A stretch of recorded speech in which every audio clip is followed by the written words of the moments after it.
ETF index mutual funds నేర్చుకుని stock మార్కెట్లో రాణించాలనుకుంటున్నారా? వెంటనే ఈ నెంబర్కి కాల్ చేయండి.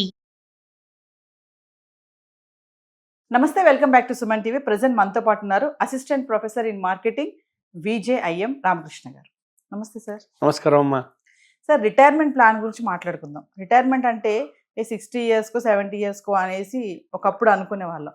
కానీ ఇప్పుడు ఏంటంటే 40 ఇయర్స్కే రిటైర్మెంట్.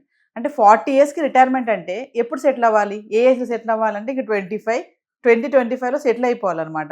40 ఇయర్స్కి రిటైర్మెంట్ అయిపోవాలి. అవ్వకపోతే బయటికి గెంటేస్తున్నారు, మీరు వెళ్ళిపోవాలి అని చెప్పేసి. ఏంటి సార్ అసలు 40 ఇయర్స్కి రిటైర్మెంట్ ఏంటి? అసలు అప్పుడే కదా బాధ్యతలు తీసుకునే టైంలో రిటైర్మెంట్ అనేది ఏంటి అంటే? మనం ఈ విషయం సరిగ్గా గమనించాల్సిన విషయం ఏంటంటే, ఒకప్పుడు మీరు చెప్పినట్టుగా 60 ఇయర్స్ ఆఫ్ రిటైర్మెంట్ అనేది గవర్నమెంట్ లెక్క. ఓకే, గవర్నమెంట్ లెక్క ప్రకారం 60 ఏళ్ళ దాకా ఢోకా లేదు అని చెప్పుకోవడానికి. కాకపోతే ప్రైవేట్ రంగం ఎలా ఉంటుందంటే, మీరు చెప్పిన రూల్స్ ప్రకారం నడవదు, మార్కెట్ని బట్టి నడుస్తుంది. మార్కెట్లో ఏం జరుగుతున్నాయి అంటే, చాలా రెగ్యులర్గా టెక్నాలజీ అప్గ్రేడ్ అవుతుంది, చేంజ్ అవుతుంది. అది అవ్వడం వల్ల ఏమవుతుందంటే, ఈ 40+ వచ్చేసరికి ఏమైంది, చాలా ఎక్స్పీరియన్స్ అయితే ఉంది, కానీ కరెంట్ ట్రెండ్స్ ఏవైతే ఉన్నాయో వీళ్ళు వెంటనే నేర్చుకోలేకపోతున్నారు. అలాగే ఈ యూత్ ఎవరైతే ఉన్నారో వాళ్ళకి కరెంట్ ట్రెండ్స్ మీద బాగా అవగాహన ఉంటుంది, ప్లస్ టెక్నాలజీ కూడా బాగా వస్తుంది. సో దీనివల్ల ఏమవుతుందంటే, కంపెనీస్ ఆలోచిస్తున్నాయి, ఓకే ఇతన్ని నేను ఉంచాలి అంటే ఆల్మోస్ట్ లెటెస్ట్ ఒక 2 లక్షలు 2.5 లక్షలు నేను ఈ నెలకి ఇంత ఇన్వెస్ట్మెంట్ చేసి పెడుతున్నాము, దీనివల్ల నాకు ఏంటి వస్తుంది, దీనివల్ల నష్టాలు ఏమున్నాయి అన్నది వాళ్ళు బేసిక్గా ఎప్పుడైనా తూకమే, లాభం నష్టం. ఇందులో లాభం వైపు ఏమి ఉంటే అటు వెళ్ళిపోతారు. అంటే నష్టం ఉంది అంటే ఇంకా ఏం ఆలోచించేది లేదు, తీసేయడమే, సమస్య లేదు ఇంకా. ఎందుకంటే అంటే ఈ మధ్య ఒక చాలా పెద్ద కంపెనీ తలకు వైస్ ప్రెసిడెంట్ని కలవడానికి వెళ్ళా.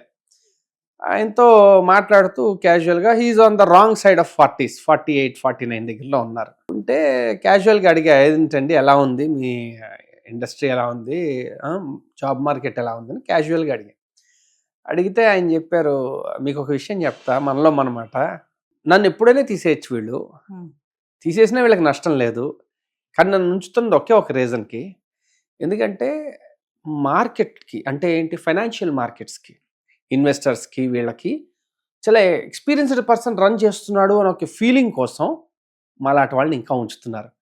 ద మూమెంట్ వాళ్ళకి ఆ ఫీలింగ్ లేనప్పుడు నన్ను తీసేసి నా ప్లేస్లో 30 ఏళ్ళ వాడిని 32 ఏళ్ళ వాడిని పెట్టినా ఈ పనులన్నీ ఇలానే జరుగుతాయి. ఇన్ఫ్యాక్ట్ ఇంతకన్నా బెటర్గా జరగచ్చేమో తెలియదు. కాబట్టి మేము ఇప్పుడు నడుస్తుంది ఏంటయ్యా అంటే, బోనస్ జీవితాన్ని గడుపుతున్నాను ఇక్కడ అని చెప్పి నేను కొత్తగా జాబులు వెతుక్కోవడానికి నేను ఆలోచించట్లేదు. అంటే again I'm not talking about somebody who is not fit for industry. అంటే ఏదో ఏమి నేర్చుకోక పెద్ద కేపబిలిటీ లేని మనిషితో కాదు నేను మాట్లాడుతోంది. Is a wonderful guy, he can do lot of things, అన్ని చాలా స్కిల్స్ ఉన్న మనిషే. కానీ మార్కెట్ ఎంత క్రూరంగా ఉందో ఒకసారి ఆలోచించుకోండి. టాలెంట్ సంబంధం లేదు, డిపెండ్స్ ఆన్ మార్కెట్ అంటున్నారు. లేదు, టాలెంట్తోనే సంబంధం. ఇప్పుడు పెద్దవాళ్ళు అంటే గౌరవించాలి అనేది మన సంస్కృతి, అర్థమైందండి. ఇప్పుడు జపాన్ వెళ్ళినా, ఇండియాకి వచ్చినా మీకు ఆ సంస్కృతిలో ఇది చాలా ముఖ్యమైన భాగం. సరే, గౌరవిస్తున్నాను కదా అని నీకు జీతం ఇస్తానని గ్యారంటీ లేదు, అది మనం ఇప్పుడు చెప్తోంది. అర్థమైందండి. సో గౌరవం వేరు, జీతం వేరు. మీకు నాకు కావాల్సిన టాలెంట్ మీలో ఉందా, గౌరవించి కూర్చోబెడతాను, లేదు మరుక్షణం మిమ్మల్ని తీసి పక్కన పెడతాను.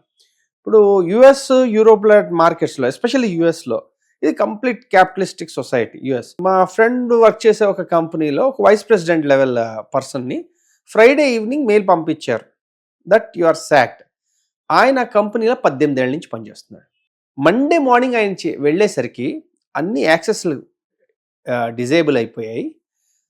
ఆయన్ని జాగ్రత్తగా ఒక సెక్యూరిటీ పర్సన్ ఆయన దీనికి తీసుకెళ్లారు, ఆయన క్యూబికల్కి తీసుకువెళ్తే ఆయన కావాల్సిన బాక్స్లో ప్యాక్ చేసి పెట్టారు. ఆ బాక్స్ పట్టుకుని నేను వచ్చేసారు. మనకులాగా ఫేర్వెల్లు, పార్టీలు, చప్పట్లు, ఒక్కొక్కళ్ళు స్పీచ్లు, స్వీట్లు ఏమీ లేవు, స్మూత్గా, చాలా స్మూత్గా. అర్థమైందండి. కాబట్టి మనం ఇలాంటి విషయాల్ని అర్థం చేసుకోవాలి.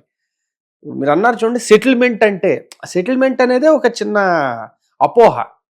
సెటిల్మెంట్ అనేది ఏది సెటిల్మెంట్ అనేది ఎవరికి తెలియదు. ఎస్. ఓకే, దానికి తోడు మీకు ఇది చాలా ముందుకు వచ్చేసింది రిటైర్మెంట్ అనేది.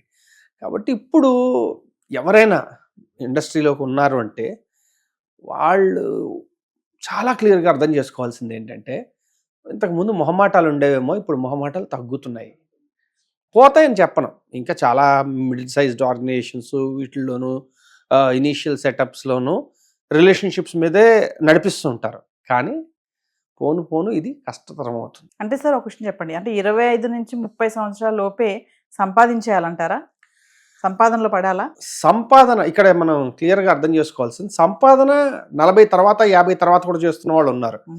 మనం జనరలైజ్ చేసేయద్దు, అంటే 40 దాటగానే ఇంక ఉద్యోగాలు ఉండవని కాదు నా ఉద్దేశం.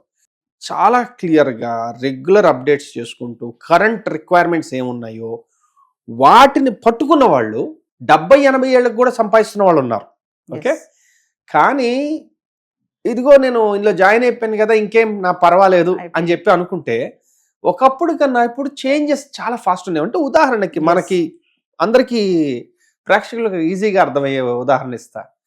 ఒకప్పుడు ఫ్రిడ్జ్ కొన్నారనుకోండి, ఒక లైఫ్ టైం ఏం కర్మ, నెక్స్ట్ జనరేషన్కి కూడా అది పాస్ ఆన్ అయ్యేది. ఇప్పుడు రిఫ్రిజిరేటర్ కొన్నారనుకోండి, 3 ఏళ్లలో మార్చేస్తున్నాం. మరి ఇది మార్పు వస్తుంది అంటే అర్థం ఏంటి? టెక్నాలజీ బాగా ఇంప్రూవ్ అయిపోయింది, కొత్త మోడల్స్ వచ్చాయి, ఇవన్నీ జరుగుతున్నాయి కదా. సో అంటే ఇవన్నీ అర్థం చేసుకోగలిగిన వాళ్ళు అయితేనే మార్కెట్లో ఉండగలరు. అంటే సార్ ఖర్చులు తగ్గించుకోవడం ఒక లక్ష్యం అనుకోవచ్చు అంటారా? అయ్యో భలేవారే, మన వాళ్ళు ఎప్పటి నుంచో మొత్తుకున్నారు. మన జీవన విధానం ఎప్పుడూ ఎలా ఉండేదయ్యా అంటే నేను నా చిన్నతనంలో కూడా చూశాను కాబట్టి చెప్తున్నా, ఎంత అపర కోటీశ్వర్లైనా వాళ్ళ జీవన విధానం చాలా సామాన్యంగా సాధారణంగానే ఉండేది. ఉన్నది కదా అని చెప్పి రోల్స్ రాయిస్ కారు కొనుక్కునేవాళ్ళు కాదు, మామూలు అంబాసిడర్లు తిరిగేవాళ్ళు. కొనగలరు, కానీ అవసరమా? అయితే ఇప్పుడు జనరేషన్ మీరు చూస్తే ఇదంతా ఈఎంఐ జనరేషన్. ఈఎంఐ జనరేషన్కి ఏంటి, ముందు మన చేతిలో వస్తువు పడిపోవాలి, పేమెంట్ తర్వాత అది తర్వాత చూసుకుందాం.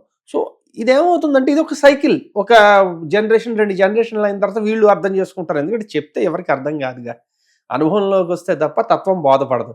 సో ఇది వచ్చిన తర్వాత అప్పుడు వాళ్ళు అర్థం చేసుకుని, ఓహో కమాన్ మనం ఇలా ఉండకూడదు అని బహుశా వస్తారేమో. సో ఫైనల్గా చెప్పండి, అయితే 40 yearsకే రిటైర్మెంట్ ప్లాన్ దగ్గరకు వచ్చేస్తుంది అంటే మెయిన్ కారణాలు ఏముంటాయి, ఎలాంటి జాగ్రత్తలు తీసుకోవాలి, సజెషన్స్ ఏమైనా చెప్తారా? ఏం లేదండి, ఏదైనా ఒక డొమైన్ పట్టుకుని ఆ డొమైన్లో డీప్ నాలెడ్జ్, ఇంతకుముందు సర్ఫేస్ లెవెల్ నాలెడ్జ్తో జీవితాలు గడిచిపోయేవి, ఏ నాలెడ్జ్ లేకపోయినా గడిపేసిన వాళ్ళు చాలామంది ఉన్నారు. కానీ ఇప్పుడు డీప్ నాలెడ్జ్ ఉంటే తప్ప మనం సర్వైవ్ అవ్వడం కష్టం. ఏదైనా ఒక ఆర్గనైజేషన్లో ఉండి ఆ ఆర్గనైజేషన్ మిమ్మల్ని భరిస్తున్నంతకాలం పర్వాలా, ద మూమెంట్ ఏదో ఒక రోజు వాడి మనసు కలిగి వీటితో నాకు అవసరం లేదు అని అనిపించిందంటే తర్వాత మళ్ళీ దొరకడం అనేది చాలా కష్టం. అది కాబట్టి థ్యాంక్ యూ సార్. ఓకే.